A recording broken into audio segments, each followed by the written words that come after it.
TDP గూండాల దాడులను ఖండిస్తూ రాష్ట్ర వ్యాప్తంగా పోలీస్ స్టేషన్లలో వైఎస్ఆర్సీపీ నేతలు కంప్లైంట్ చేస్తున్నారు. మాజీ ఎమ్మెల్యే కాటసాని రాంభూపాల్ రెడ్డి ఆధ్వర్యంలో కర్నూలు 4th టౌన్ పోలీస్ స్టేషన్లో ఆ పార్టీ నేతలు ఫిర్యాదు చేశారు.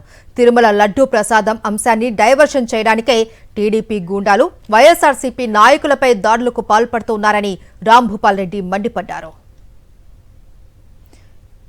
ఇదే అంశానికి సంబంధించి మరింత సమాచారం మా ప్రతినిధి లోకేష్ అందిస్తారు. వైఎస్ఆర్సీపీ నాయకులపై జరుగుతున్న దాడులను నిరసిస్తూ వైఎస్ఆర్సీపీ శ్రేణులు యొక్క స్థానిక పోలీస్ స్టేషన్లో ఫిర్యాదులు చేస్తున్న పరిస్థితి కనపడుతుంది. మాజీ MLA Katasani Rambhupal Reddy 4th town police స్టేషన్లో ఫిర్యాదు చేశారు. ఈ నేపథ్యంలో ఆయన మనతో మాట్లాడేందుకు మనతో పాటు ఉన్నారు. ఎట్లా చూడొచ్చు అంటారు? ఈరోజు చూసుకున్నట్లయితే మాజీ మంత్రుల మీద హత్యాయత్నాలు జరుగుతున్నాయి, ఇళ్ల మీద దాడులు చేస్తున్నారు, వారి మీద కూడా దాడులు చేస్తున్నారు. ఇంత రాక్షస రాజ్యం నడుస్తుందంటారా? 100% ఇప్పుడు కేవలం చంద్రబాబు నాయుడు డైవర్షన్ పాలిటిక్స్ కోసము ఏదైతే ఎలక్షన్లో హామీలు ఇచ్చినాడో సూపర్ 6 ఇవన్నీ సూపర్ 6 సూపర్ ఆటర్ ఫ్లాప్ అయిపోయింది. అంటే ప్రజలలో నిలదీసే స్టేజ్కి రావడంతోనే ఏదో విధంగా ఈ రాజకీయాన్ని డైవర్ట్ చేయాలి. డైవర్ట్ చేసే పరిస్థితుల్లోనే సెప్టెంబర్లో తిరుమల తిరుపతి దేవస్థానం పవిత్రమైన ప్రసాదాన్ని లడ్డును దాంట్లో అనిమల్ ఫ్యాట్ కలిసిందని చెప్పి ప్రాపగండా చేసిరి. సిబిఐ ఎంక్వైరీలో తేలిపోయింది ఏం లేదని చెప్పి. మళ్ళా దీన్ని ఏదో విధంగా డైవర్ట్ చేయాలి. ఇది ఇంకొకటి మొత్తం లేదు కల్తీ అని ఆ రోజు మాట అంటే గంటకు ఒక మాట మాట్లాడతారా? మీరు హిందువుల యొక్క మనోభావాలను దెబ్బతినే విధంగా అనిమల్ ఫ్యాట్ కలిసిందని చెప్పి మాట్లాడినా మీరు మళ్ళీ ఇప్పుడు ఏం మీరు ఇష్టం వచ్చినట్టు అంటే మీకు ఏమి నచ్చితే అది మాట్లాడతారా?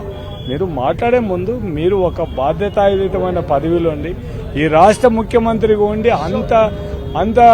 అంత దిగజారి మాట్లాడడం అనేది ఏదో విధంగా ఈ రాజకీయాలు డైవర్ట్ చేయాలి. మీరు మాటలు చెప్పిన హామీలు నెరవేర్చలేకున్నారు.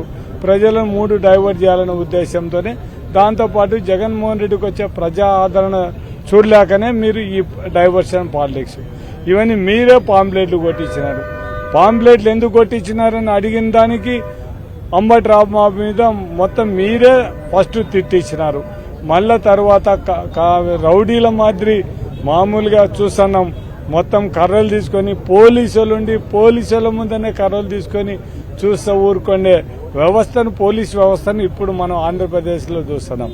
అంటే ఇటువంటిది అంటే కేవలం అంటే మీకు ఎవ్వరు మాట్లాడకూడదనే మీరు ఏం చేసినా మేము ఎవరు ఏం మాట్లాడకూడదు, ప్రతిపక్షం అనే వాళ్ళు కూడా మాకు ఎదురు మాట్లాడకూడదని మీరు మాజీ మంత్రుల ఇళ్ల మీద ఇంకొకరి మీద మీరు ఇట్లా దౌర్జన్యాలు చేపిస్తారా?